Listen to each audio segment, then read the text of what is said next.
নজর রাখবো পরবর্তী সংবাদে। শীতকাল চলছে, শীতকাল মানে পিকনিক, আর এই পিকনিকে গিয়ে একের পর এক বিপত্তি। আজ একদিকে দেখলাম সিপাহীজলাতে বাস দুর্ঘটনা, ঠিক অন্যদিকে ধরা পড়লো খোয়াই যাওয়ার পথে মোহনপুর জাতীয় সড়কে আগুন। জগৎপুর এলাকায় একটি বাসে আগুন ধরে যায় এবং সেটা বনভোজন সেরে ফেরার বাস ছিল এবং তাতে করে আহত হয়েছেন বেশ কয়েকজন। আমাদের খবর উঠে আসছে। টেলিফোন লাইনে রয়েছেন প্রতিনিধি ধীমান ভৌমিক। ধীমানদা, এই যে পিকনিকের বাসে আগুন যে খবর উঠে আসছে ইতিমধ্যেই, কি করে এই আগুন লাগলো কি জানতে পারছো এখনো অবধি? হ্যাঁ দেখো সুপ্রীতি, শোনা যাচ্ছে সুপ্রীতি? হ্যাঁ শুনতে পাচ্ছি। হ্যাঁ দেখো সুপ্রীতি, এখানে একটা ঘটনা ঘটেছে। আনন্দ যখন নিরানন্দ হয় তখন একটা ভয়ানক পরিস্থিতি তৈরি হয়।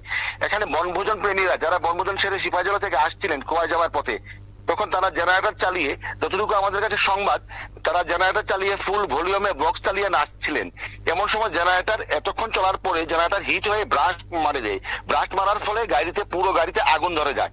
ভাগ্যিস তারা সংখ্যা কম ছিল, তারা জানালা দিয়ে এবং পেছনে দরজা দিয়ে তারা নেমে পড়ে, কিন্তু দুজন যুবক এই আগুনের কবলে পড়ে যায় এবং তাদের শরীরে কিছু অংশ পুড়ে যায় এবং মোহনপুর অগ্নি নির্বাপক দপ্তরের কর্মীরা তৎক্ষণাৎ এসে তাদেরকে রেস্কিউ করে এবং মোহনপুর সিএসসি তে পাঠানো হয়।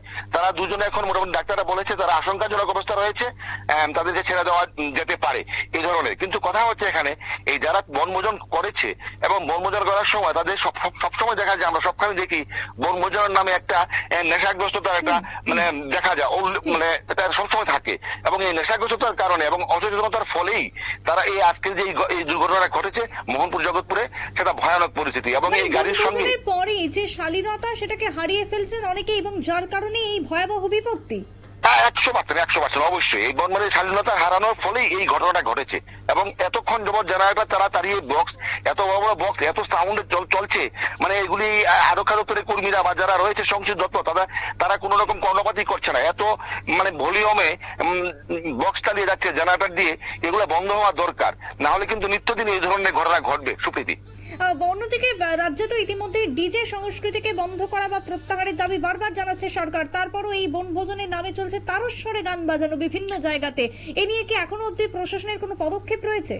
হ্যাঁ, প্রশাসন ডিক্লেয়ার দিয়েছে যে এত 60 ডেসিবেলের উপরে সাউন্ড চালানো সম্ভব না বা বাধা দেওয়া হবে। কিন্তু দেখা যাচ্ছে প্রতিনিয়ত ব্রহ্মকুণ্ডতে যে শিববাড়ির টুরিজম স্পট রয়েছে সেখানেও আজকে এখানে 70টা পার্টি এসছে, কিন্তু তারা প্রত্যেকের কাছেই এই সাউন্ড বক্স ছিল এবং এত বাজে অবস্থা, মানে এটা বলে লাভ নেই।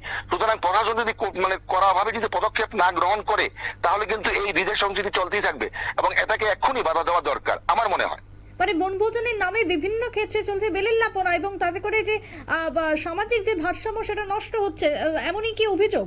হ্যাঁ, এমনই অভিযোগ যে সামাজিক ভারসাম্য রক্ষা হচ্ছে। সবচেয়ে বড় জিনিস এখানে এটা নয়, অনেক প্রত্যেকটা এলাকাতে যেমন ব্রহ্মকুণ্ড টুরিজম স্পট বা অন্য কোনো সিপাহীজলার আশেপাশে বাড়িঘর রয়েছে এবং সেখানে কিন্তু অনেক বৃদ্ধ রোগী রয়েছে যাদের হার্টের সমস্যা রয়েছে।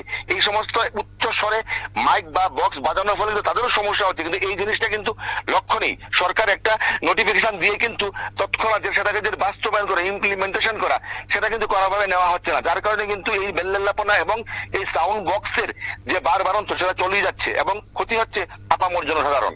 একেবারে তাই। ধন্যবাদ ধীমানদা। অর্থাৎ বনভোজনের নামে যে ছবি ধরা পড়ছে শহরের বিভিন্ন প্রান্তে, বেলিল্লাপনা চলছে একাংশ এলাকাতে এবং সরকার শুধু নোটিফিকেশন জারি করলে চলবে না, তার বিরুদ্ধে ব্যবস্থা গ্রহণ করতে হবে উপযুক্ত, এবং তা কার্যকর হচ্ছে কিনা তা দেখতে হবে। বিভিন্ন জায়গায় জায়গায় আধিকারিকদের নির্দেশ দিতে হবে তা খতিয়ে দেখার জন্য, না হলে আগামী দিনে একের পর এক দুর্ঘটনা বাড়বে, এমনটাই বলছেন সাধারণ মানুষজন। যদিও আজকের এই ঘটনাতে, অগ্নিকাণ্ডের ঘটনাতে ইতিমধ্যেই 2 যুবক আহত, মোহনপুর সিএসসি তাদের নিয়ে যাওয়া হয় এমনটাই খবর উঠে আসছে। তবে বনভোজনের নামে কোথাও চলছে তারস্বরে গান, কোথাও চলছে মিউজিক, কোথাও অধিক পরিমাণে গাড়িতে লোড করা হচ্ছে জিনিসপত্র, তার সাথে মানুষ উঠছে। সবকিছুকে কেন্দ্র করে আজকের দিনে পরপর দুটি দুর্ঘটনা, একদিকে সিপাহীজলা তো অন্যদিকে মোহনপুর, দুর্ঘটনা বাড়ছে রাজ্য জুড়ে এবং ইতিমধ্যেই প্রশাসনকে ব্যবস্থা গ্রহণ করতে হবে, এই দাবি উঠে আসছে আজকের এই পরপর দুর্ঘটনার মধ্য দিয়ে। ছোট্ট বিরতির পর ফিরছি, সঙ্গে থাকুন।